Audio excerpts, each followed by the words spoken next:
ભાવનગરમાં હોળિકા દહન સાથે હોળી પર્વની ઉજવણી કરવામાં આવી।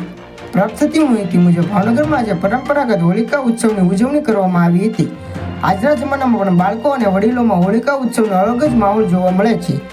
પાનવાડી સ્થિત રોકડિયા હનુમાન મિત્ર મંડળ દ્વારા અનોખી રીતે હોળિકા પર્વની ઉજવણી કરવામાં આવી હતી, જેમાં હોળિકા એ પ્રહલાદને ખોળામાં લઈ અગ્નિના મુખ પર બેઠી હોય તેવું અદ્ભુત દ્રશ્ય ખડું કરવામાં આવ્યું હતું।